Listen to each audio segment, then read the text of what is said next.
Good morning friends, I am Harsh and you are watching Mysterious Universe 360. Today we are going to understand one of the most important topic of solution chapter, that is temperature composition diagram. So first we will discuss temperature composition diagram and after that we will extend our discussion to azeotrophs. तो सबसे पहले हमें कुछ important terms से कुछ छोटे terms से वाकिफ हो जाना चाहिए। सिंपल डिस्टिलेशन और फ्रैक्शनल डिस्टिलेशन, ये दो टर्म अभी मैं यूज करूंगा। टेम्परेचर कंपोजिशन डायग्राम जब हम लोग देखेंगे तो उसमें ये दो टर्म यूज होंगे। सिंपल डिस्टिलेशन और फ्रैक्शनल डिस्टिलेशन में क्या डिफरेंस है?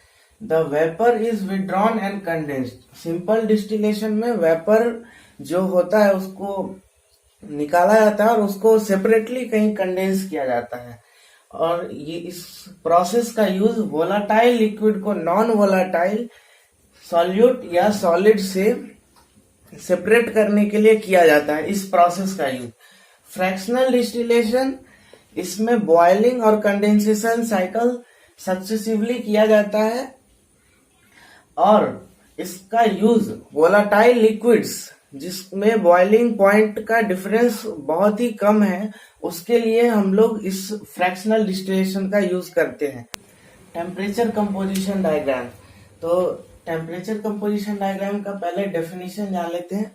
उससे पहले हम ये जानते हैं कि अभी तक जो हमने पढ़ा है वो था प्रेशर कंपोजिशन डायग्राम, यानी प्रेशर वर्सेस कंपोजिशन का प्लॉट था। अब जो हम पढ़ेंगे वो टेम्परेचर वर्सेस कंपोजिशन का प्लॉट होगा। Over here I have written many things about temperature composition diagram. So first you take a screenshot. 5, 4, 3, 2 and 1. Okay. Temperature composition diagram. A phase diagram in which the boundaries show the composition of the phases that are in equilibrium at various temperature. Phase diagram. Phase diagram वैसा diagram होता है जो different phases जैसे solid liquid gas के बीच में plot होता है, वो फेज डायग्राम।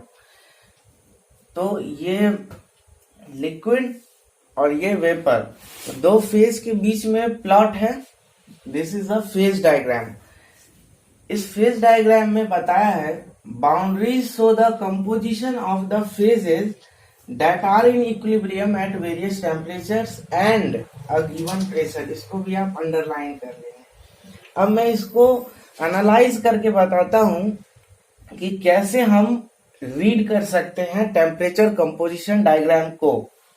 तो देखो, ये एक गिवन टेम्परेचर है, यहाँ पे टेम्परेचर वेरी कर रहा है इस एक्सिस पे, तो ये एक गिवन टेम्परेचर T2 है। तो यहाँ पे A2 ये लिक्विड का बाउंड्री है और ये वेपर का बाउंड्री है। इसके बाहर सिर्फ वेपर, इसके इधर सिर्फ लिक्विड है और ये टू फेज रीजन है। अब यहाँ पे ये बता रहा है कि कंपोजिशन मोल फ्रैक्शन ऑफ ए का A2 पे इतना है, जो भी इसका न्यूमेरिकल वैल्यू होगा वो कंपोजिशन है ए का उस मिक्सचर में, और वो इक्विलिब्रियम में है eight a given temperature T2। वो इक्विलिब्रियम में है इस कंपोजिशन के वेपर के साथ, और उस वेपर में ए का कंपोजिशन ये है जो इसका न्यूमेरिकल वैल्यू होगा। ये एक एट अ गिवन टेम्परेचर, हम टेम्परेचर कंपोजिशन डायग्राम को इस तरह से रीड कर सकते हैं एट अ गिवन टेम्परेचर।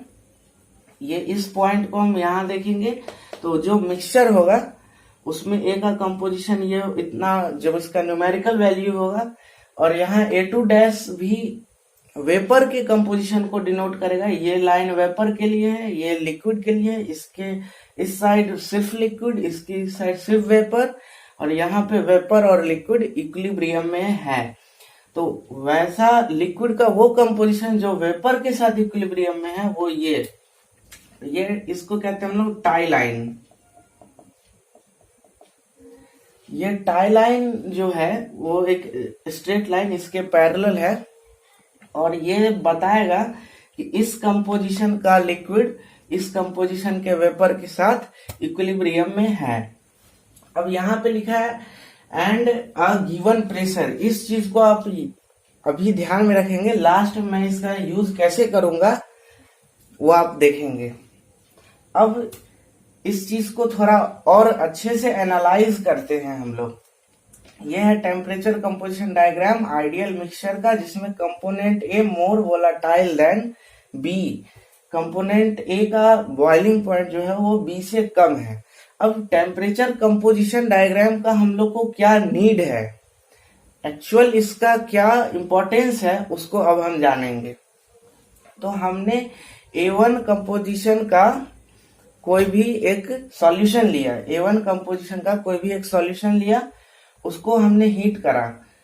तो हीट करने के बाद वो टेम्परेचर T2 पे आया, जो कि बॉइलिंग टेम्परेचर ऑफ लिक्विड है। टेम्परेचर T2 पे आया जो बॉइलिंग टेम्परेचर ऑफ लिक्विड है। यहाँ पे कंपोजिशन सेम है, जो कंपोजिशन हमने लिया था, यानी मोल फ्रैक्शन जितना A का था A1 में, उतना ही A2 पे बॉइलिंग पॉइंट पे पहुंचने के बाद A2 पे भी उतना ही A का मोल फ्रैक्शन है। और वो वेपर के साथ जैसे हम टेम्परेचर बढ़ाएंगे, बॉइलिंग पॉइंट पे जाएंगे, तो लिक्विड वेपर में चेंज होगा, और वो वेपर का जो कंपोजिशन होगा उसमें A का मोल फ्रैक्शन इतना होगा। तो ये बता रहा है कि A2 और A2 डैश, ये लिक्विड का कंपोजिशन, ये वेपर का कंपोजिशन जो इक्विलिब्रियम में है। अब ये हमको मिल गया वेपर।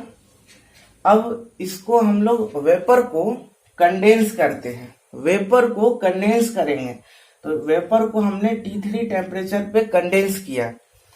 तो A3 पे हम पहुंचे, और वहां पे देखो आपकी मोल फ्रैक्शन ऑफ A का A2 डैश, यानी जो वेपर था उसको हमने कंडेंस करा है, और वो A3 में पहुंचा है। कंडेंस करने का मतलब टेम्परेचर घटाया है, तो कंपोजिशन सेम रहेगा, लेकिन जो अब वेपर था पहले वो अब लिक्विड हो गया।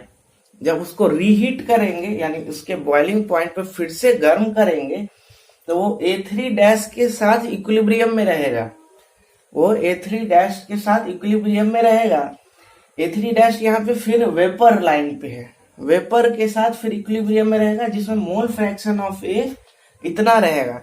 तो आप क्या देख रहे हैं कि जब जैसे हम सक्सेसिवली इसको हीट कर रहे हैं, वैसे वैसे A का कंपोजिशन पहले इतना था, A का कंपोजिशन इतना था, अब A का कंपोजिशन इतना है।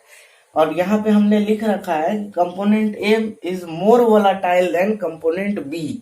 तो कंपोनेंट A मोर वोलाटाइल है B से, यानी कि जैसे जैसे हम उसको फ्रैक्शनली डिस्टिलेट कर रहे हैं, वैसे वैसे A का कंपोजिशन बढ़ रहा है।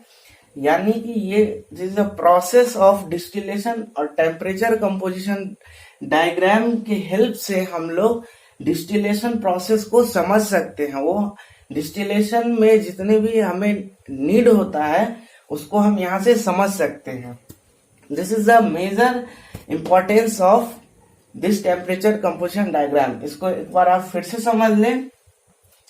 ये A1 कंपोजिशन का हमने लिक्विड लिया, उसको हीट किया उसके बॉइलिंग टेम्परेचर पे जो था T2।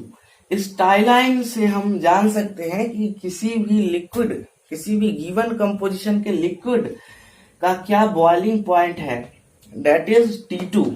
इस A1 कंपोजिशन के लिक्विड का जो बॉइलिंग पॉइंट है वो है T2।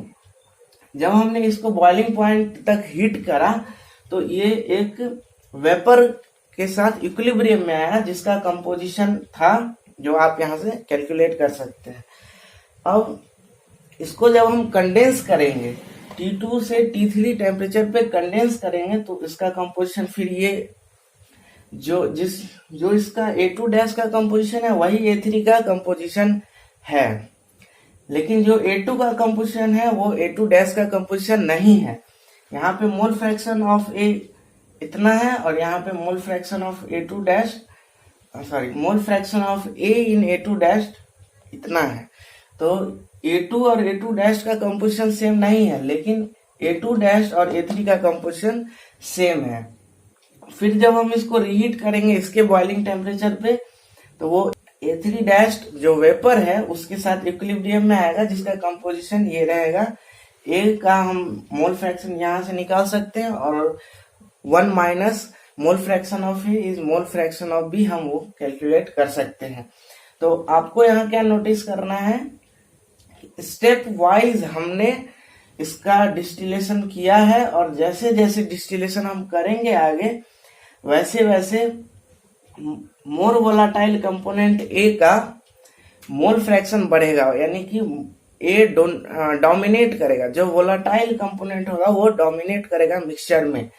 तो ये था फ्रैक्शनल डिस्टिलेशन, और ये एक आइडियलाइज्ड वर्जन है टेम्परेचर कंपोजिशन डायग्राम का। यानी आइडियल सॉल्यूशन और नॉन आइडियल सॉल्यूशन हमने 2 सॉल्यूशन पढ़ा था, तो ये एक आइडियल वर्जन है। ये आइडियल मिक्सचर के लिए है टेम्परेचर कंपोजिशन डायग्राम। अब हम लोग temperature composition diagram non ideal के लिए जाने से पहले इस पे एक क्वेश्चन करेंगे। अब हम इस क्वेश्चन से थोड़ा और क्लियर करने की कोशिश करते हैं कि एक्चुअली में अभी जो हमने पढ़ा वो एक्चुअली में क्या है। मे बी जो मैंने अभी थ्योरी डील किया उसे ना क्लियर हो, तो इससे जरूर क्लियर होगा। An ideal solution contains 2 volatile liquids A and B. A and B एक वोलाटाइल लिक्विड लिया है जिसका कंपोजिशन आपको दिया हुआ है। If mixture contain 1 mole of A and 4 mole of B, then total vapour pressure of the distillate is.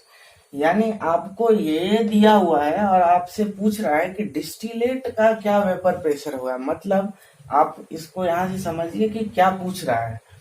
ये आपको दिया हुआ है, उसको पहले हीट किया गया बॉइलिंग टेम्परेचर पे, वो वेपर के साथ इक्विलिब्रियम में आया, और वो वेपर को जब आप कंडेंस करेंगे, that will be your distillate, वो आपका डिस्टिलेट होगा, और वो इसके साथ इक्विलिब्रियम में है अपने बॉइलिंग टेम्परेचर पे। तो आपसे पूछ रहा है कि vapour pressure of the distillate is, यानी आपसे पूछ रहा है ये चीज कि A3 का जो वेपर प्रेशर होगा, A3 कंपोजिशन का जो सॉल्यूशन होगा, उसका वेपर प्रेशर आपको बताना है। तो आप इसको कैसे अप्रोच करेंगे इस क्वेश्चन को, तो ये आपको दिया हुआ है।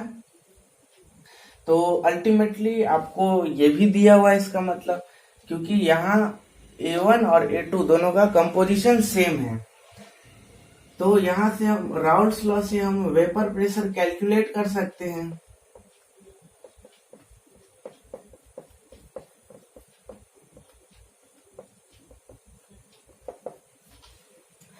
राउल्ट्स लॉ से जब हम टोटल प्रेशर कैलकुलेट करेंगे तो वो होगा 1/5 into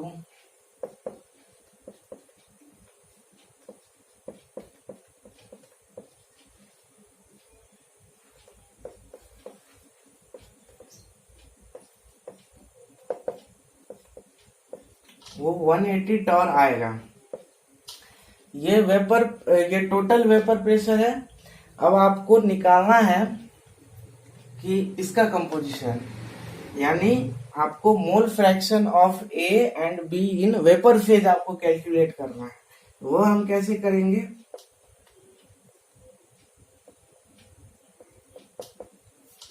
partial pressure upon total pressure, partial pressure upon total pressure.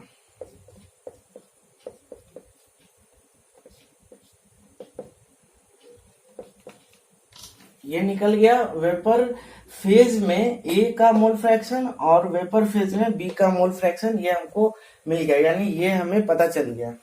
अब हमको इसका और इसका कंपोजिशन सेम है, तो अब हमें वेपर प्रेशर निकालना है इस कंपोजिशन पे, यानी हमको वेपर प्रेशर इस कंपोजिशन पे चाहिए। तो फिर हम राउल्ट्स लॉ यूज करेंगे।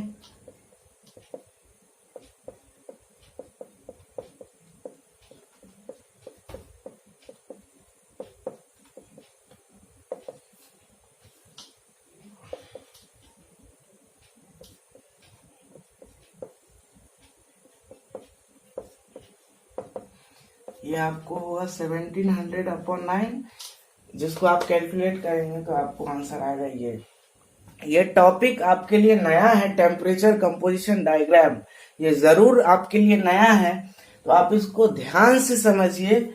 और जहां कभी कोई भी प्रॉब्लम हो आपको तो आप कमेंट सेक्शन में लिखिए।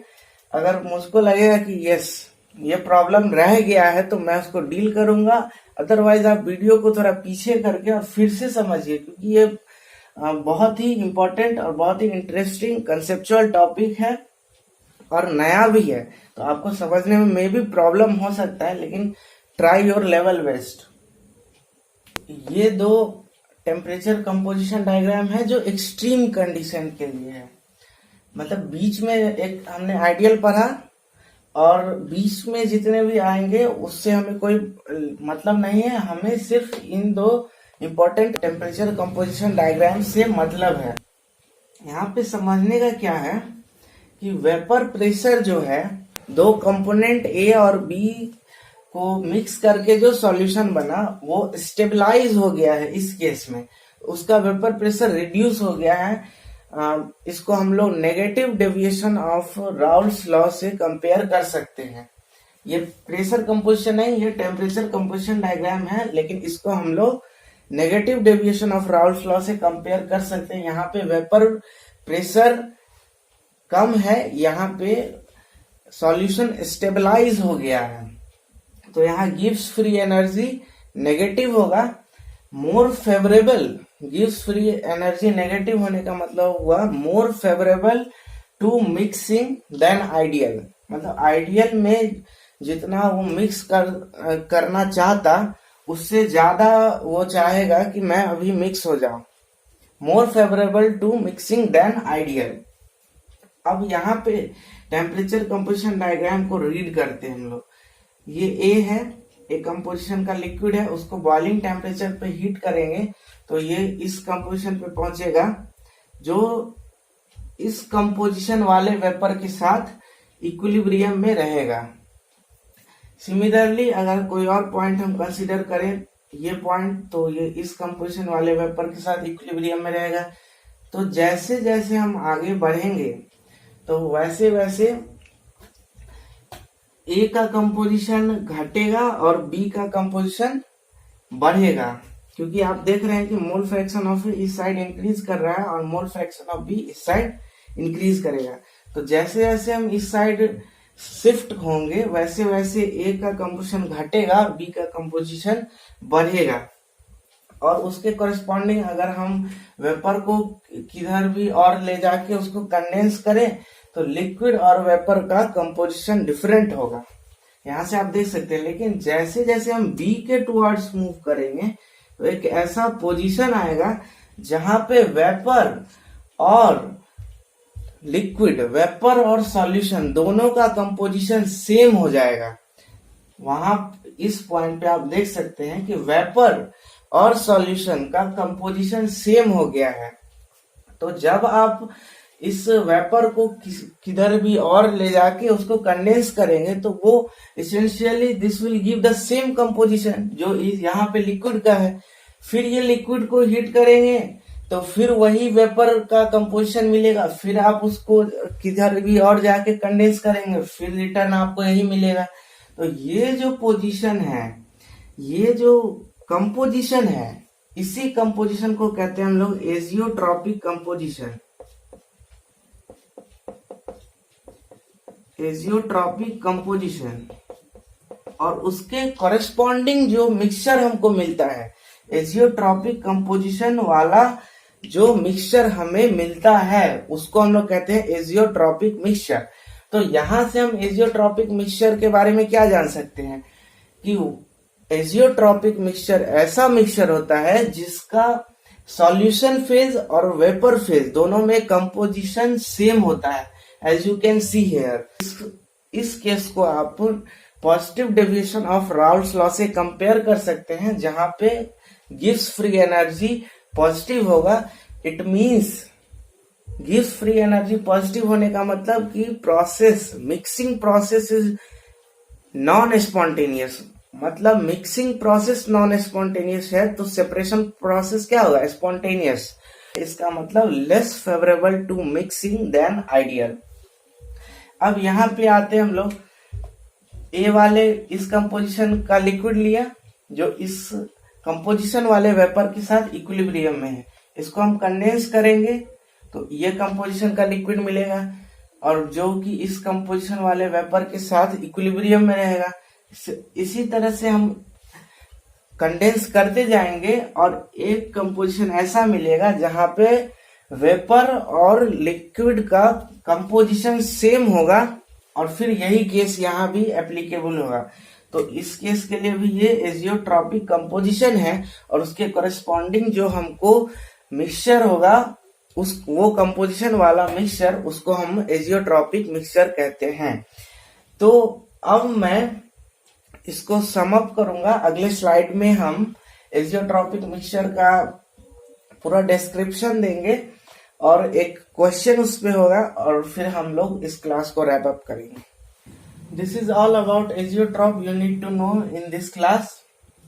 Azeotrophs are binary mixture having the same composition in liquid and vapor phase and boil at a constant temperature। ये अभी हमने पीछे देखा था, Azeotrophs are binary mixture having the same composition in liquid and vapor phase।